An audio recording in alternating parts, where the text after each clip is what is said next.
Alright, hey YouTube, I'm sitting here with Josh Blakeney. We're fixing to go run his line. He's another Arkansas trapper.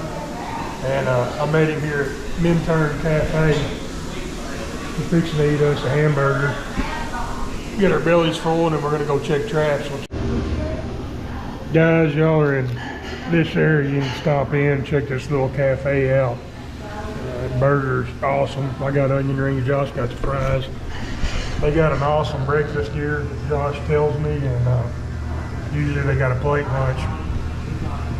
This burger and fries is $7.99. I think their plate lunch, he said, every day is $7.99. Well, I'm not going to beat that price anywhere nowadays. But anyway, get this way, stop in, check it out.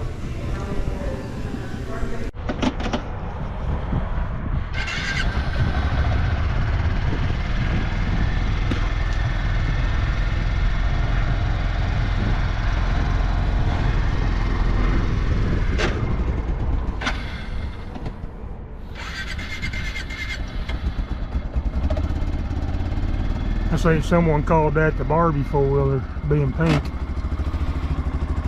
Josh checks his traps all off a four-wheeler just because of where he's at.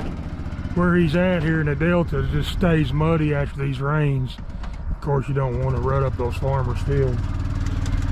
Guys, these are the Hags rods that he's using, this fiberglass rod. Well, all mine are still rebar. These things are a lot lighter. He's got this, basically this L bracket here. And what I've seen, I've not used these things, but what I've seen of them, you can hook that L bracket to your trap, and it slides all the way off. Oh, this one's not the same way. The ones I've seen slide off of the rod. You can slide your trap off. This is the way mine are set up. They're permanently on the rod. But you can use a spring clip or a quick clip or something and attach your trap. If you leave your trap on them all the time, they get tangled up when you stack them in here like this. So I like taking my trap off of it. I've seen some of these that are made to where that bracket will come all the way off and just leave it on your foothold on your trap, and then you stick your stake through that little hole there. I like that setup. Anyway, we're gonna hop on this four-wheeler, get around and get these traps checked.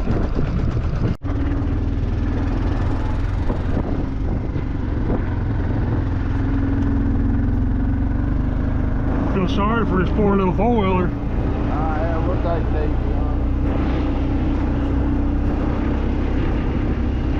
I feel sorry for it if we had 2 otters and 2 beavers. That's right. It may not make it back out of here if all these traps got something in it.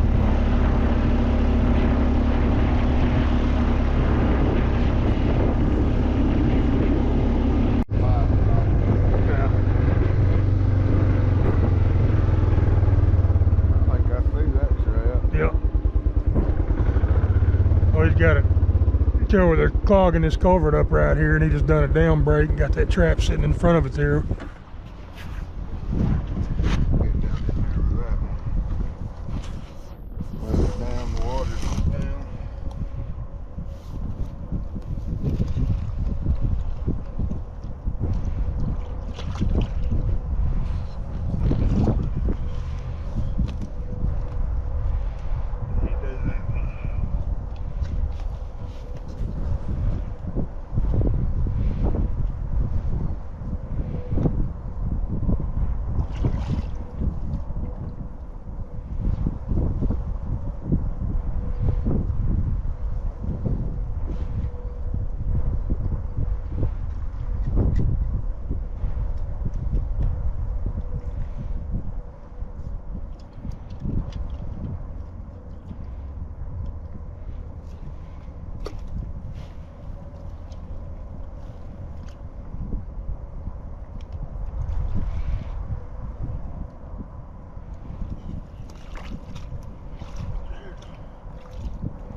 That's always the hardest part, coming back up out of the ditch. I usually use that Data fork. fork and I jam it in the ground.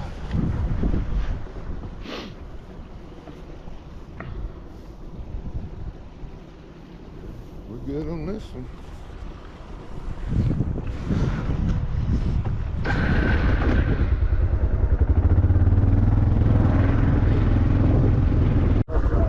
Yeah, that's a problem. It's being easy. Let me get out and get that drain. Right here, guys, this is a problem a lot of these farmers have. Not only are them beaver stopping up the ditches, but they're stopping these drains out up. You can tell those beavers just brought all that rice stubble up here, and that's why this field's flooded, is because the beavers got these pipes stopped up. It's a constant battle that us trappers have over here. Oh. I had to do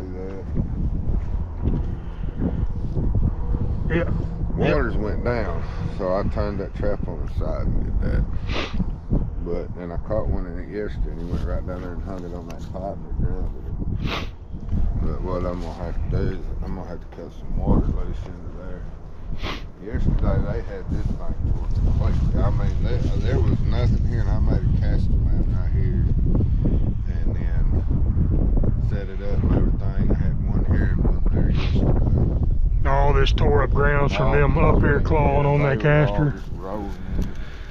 I'm gonna adjust this trap, and then I'm gonna cut some water loose into here. See, this is a problem I have too in a lot of area I trap. I guess all of us Arkansas Delta guys have to deal with this, is the water levels are constantly changing. I mean, by a couple of feet at a time overnight. Like right now, yesterday that trap was in the water.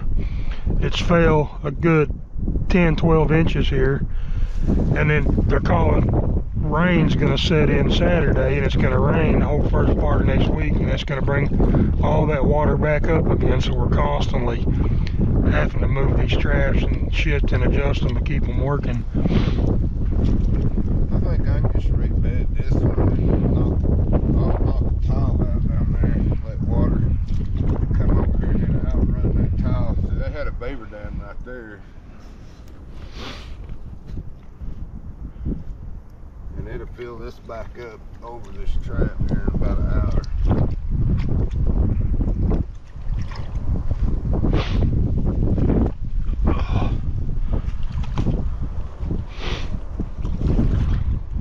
And this trap, I showed this in one of my videos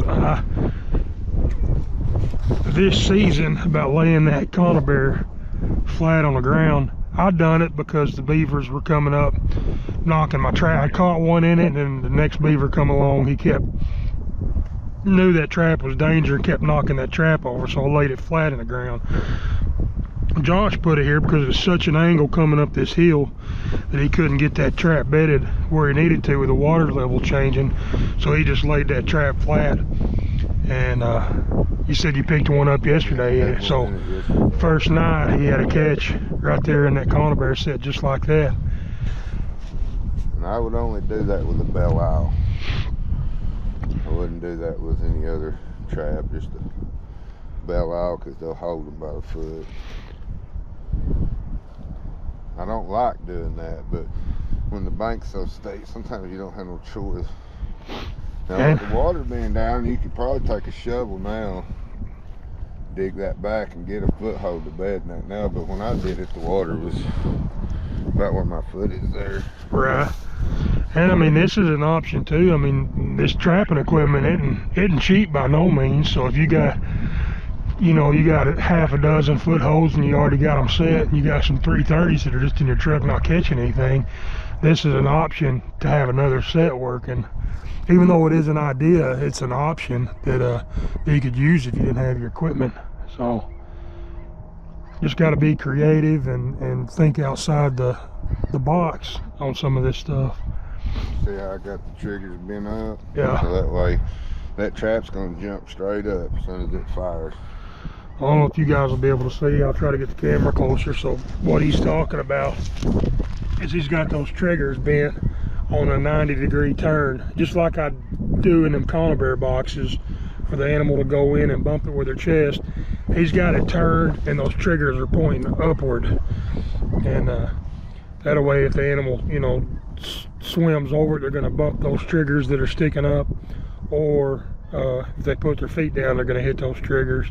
And that trap's, with it laying on the ground, those bottom jaws are going to throw that trap in an upward motion and have that animal caught. Got some more to check. Yep. Right here, well, they got up here on the bank wall, they're just all around here.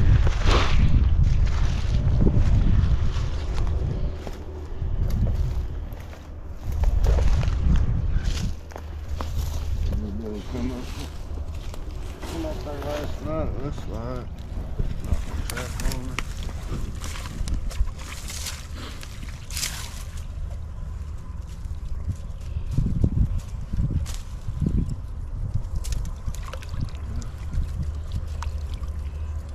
I missed him second time. I missed him right there.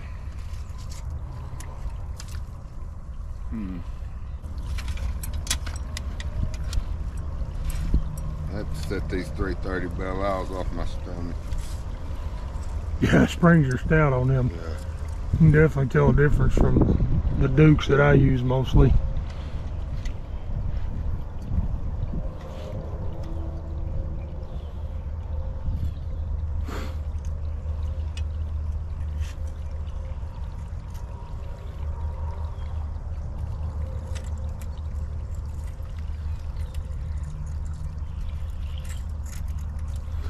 So you bending them triggers back down, like the other set you had, you wanted them bent up like that 90 degree, but yeah, if I was gonna lay it like this, I want them just above the, so that way when that trap jumps up, it grabs him. But like this, I ain't decided yet. I have been bedding this one like this, and they keep going over the top of it, so either I'm gonna have to block it a lot better so they can't go over the top, or I'm gonna have to lay it down flat and let them step in it. And I'm probably gonna lay it down flat under the water, because I think the landowner had some Conibears out here during the summer and during the fall trying to stop this, and I think they're Conibear shy. So I think they already know when they get to it what it is. And I'm not really deep enough to drown one there, so what I'm gonna do is I'm gonna take this one, take my safeties off, come in here by this spill paper. I'm not gonna mess with a lot of stuff. I'm gonna slide this spill paper out of my way just a little bit, and I'm gonna lay that trap underneath the water for a back foot catch. Just like that. So now they don't see it here. They ain't got to worry about going over the top or going through it. And like I say, it's a bell owl, so I would not do that with a Duke trap, but I will do it with a bell owl. Maybe tomorrow we'll have something in this spot. I'm just gonna leave it obvious. Just let them just come right on up here and not pay any mind to anything. Well, now he thinks, well, he got tired of messing with me, so I ain't worried about it. Well, now he be in for a surprise. You see where they've been going. Oh yeah. Through here and go right off into that tail ditch, and then they'll go down that tail ditch and over there to that dam and work it.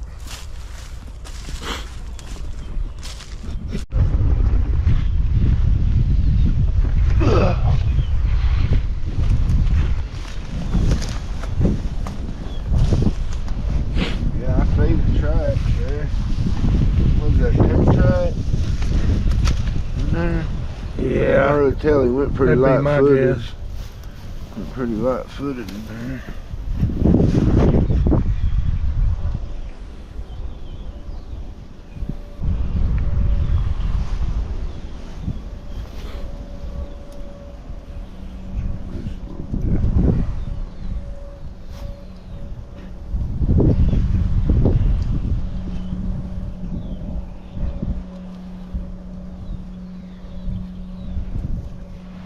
I think I got plenty of wire there. Want to move around.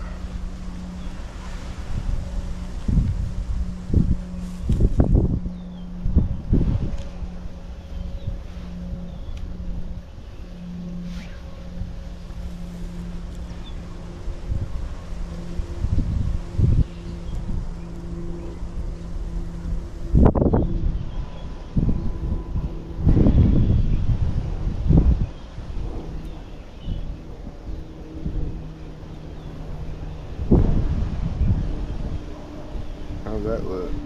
Good to me. So that's what I was shooting for, is that little S, just to slide the cable in.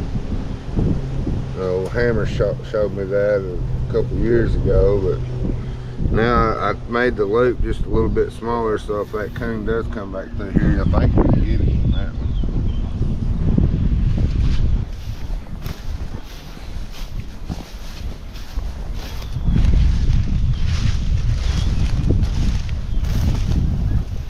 Still said, I caught one here yesterday. You can see where they've been going, coming out of the ditch and going up, and coming back out and going down. And I caught a really big one here yesterday. And the water went down, but you can see I got trapped right there. I just took some Johnson grass and kind of laid over the top and on the sides of it, and we're gonna let it set there. They also been coming up down right here. And how them beavers get to go up vertical, I'll never understand. That's amazing. Almost. They don't have no trouble doing it. Guys that are riding down this little, almost looks like a burn roll got pushed up here or something. But you can see this trail. We were noticing all these rabbit chewings on the bottom of these. I mean, just all over. Rabbits. You think they're jackrabbits or whitetails? They're cottontails. All right, they're cottontails. Possibly might be a swamp rabbit or two down in this world. But you can just see almost every one of these trees got rabbit chewings on the bottom of it. And us as a predator trap means those predators are up here. They know the rabbits are in here as well. This would be an ideal spot to throw in some just blind sets on these trails, or if you can find a tunnel underneath this grass.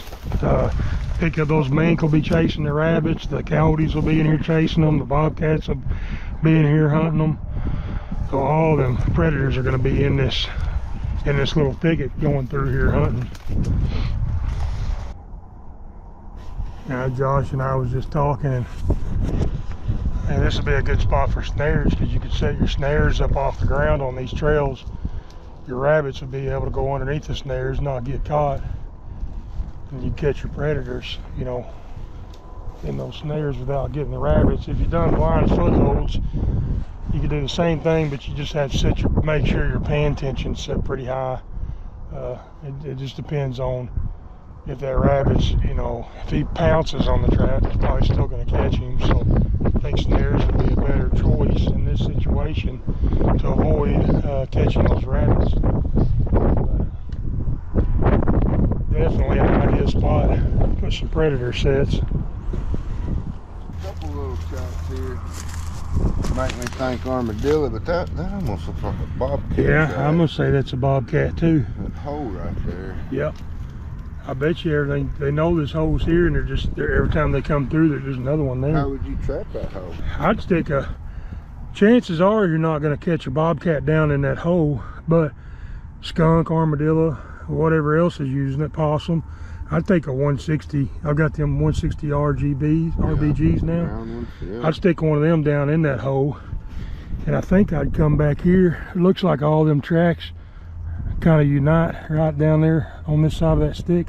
Yeah. I think I'd put a foothold right here as well. I mean, you might put a foothold somewhere right in here. That's bobcat. Yeah, right here too. Yeah. I agree with you. Right here's another one.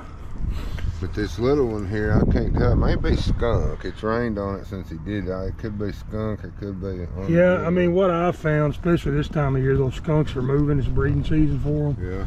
And they're going to be in and out of these holes. It looks like something been laying on the back side of that hole under that fence. Yeah, I mean, it's a good possibility that cat chased the skunk into the hole and just laid up there waiting for him to come out. Man, the ground's really tore up back here. Yeah, some of that makes me think armadillo been tearing up, you know, rooting in that ground. But I mean, I can see cat tracks here. Yeah, I mean, he's definitely going to be back too. I mean, you could hang a snare. You could block that down right there and hang a snare, and come right here, hang a snare and block it down a little bit where they got to go through your snare.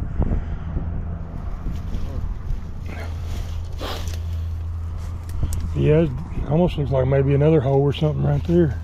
I bet they're going to be all in this. Now, you can really see these bobcat tracks out here, I'm pretty sure. Yep. That's what that is right there. Yeah, so right here would be a good spot for a snare, because it next down, that's where they're walking. Yeah, you can see these tracks right there.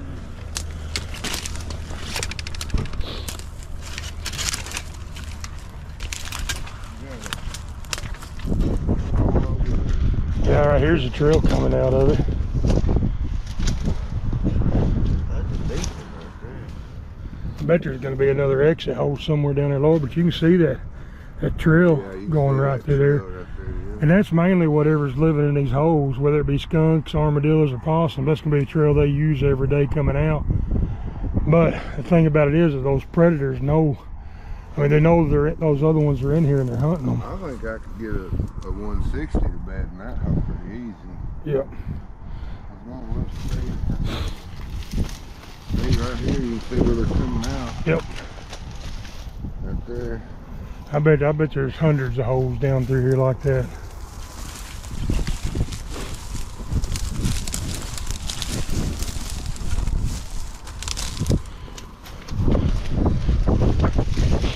I mean, there's a ton of rabbit. Them may be just rabbit holes as much. Well, that looks like of that. a deer rub right there, but Yeah, but I mean, there's rabbit cutting. yeah, that's rabbit. There's a bunch of rabbits in this ditch. I bet that's what a lot of that is. Them holes, just them rabbits going from hole to hole. Yeah, and them bobcats are chasing them into them holes and then sitting there waiting for them to come out. So look at just walking out here, guys. We're at the end of that road we just walked, and there's a bunch of holes out here. Look right here in the bottom of that hole, Josh. Yeah, canine. Definitely a coyote track. I don't know if he's out here digging for moles or what, but definitely been digging in this grass after something. So that makes me think it'd be a perfect place to throw in some dirt holes right here on this corner.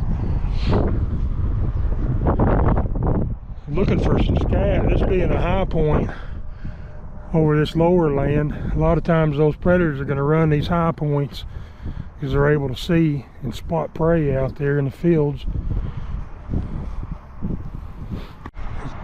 Well, I almost made it back to the truck, guys, and we seen these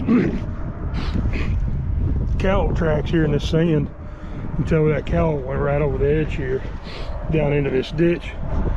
And then because of this sign, we look down there in the bottom of that ditch and we can see the faint little trail right on the far side. You can see it coming across right here, and then see it coming across right here. Josh ran to the truck, grabbed a 1.5 small trap, gonna set it, just bedded on that trail blind set, see if he can't pick up a mink right here. Or an otter coming down that ditch, gonna use the same trail. So you wanna make sure you got a good anchor. Even though trapping for a mink, there's a good possibility you'll pick up an otter. He's gonna climb down there and make that set.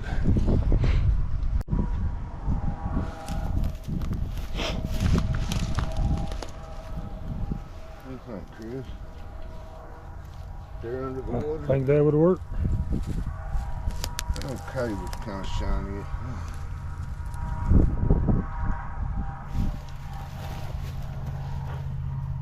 Kind of camo that cable up a little bit. I don't think it would matter, but just for somebody looking down here, if they wanted to. I tell you what, it always just gives me peace of mind. I don't think the animal cares too much either, but I think the more confident you can be in your set, the better chances of you catching something. You know, if we were to catch an otter in that, it would really need to be anchored really well.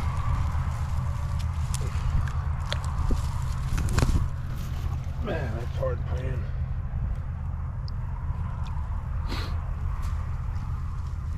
Rake that old cut grass back a little bit.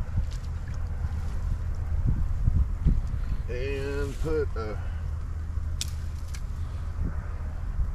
stick right here to kind of push him a little. And good to go. Josh and I were just talking right before we seen that about blind set. I think both of us, blind setting is probably one of our favorite sets to do, and then run across this and got us a blind set. And I mean, if a guy wanted to, we could throw another one right there behind you, another perfect little neck down area there. Yeah, that, or you could slip a 160. Yeah, throw a 220 or anything, being a water set, pick up that otter. The coyote's been coming right down here crossing over.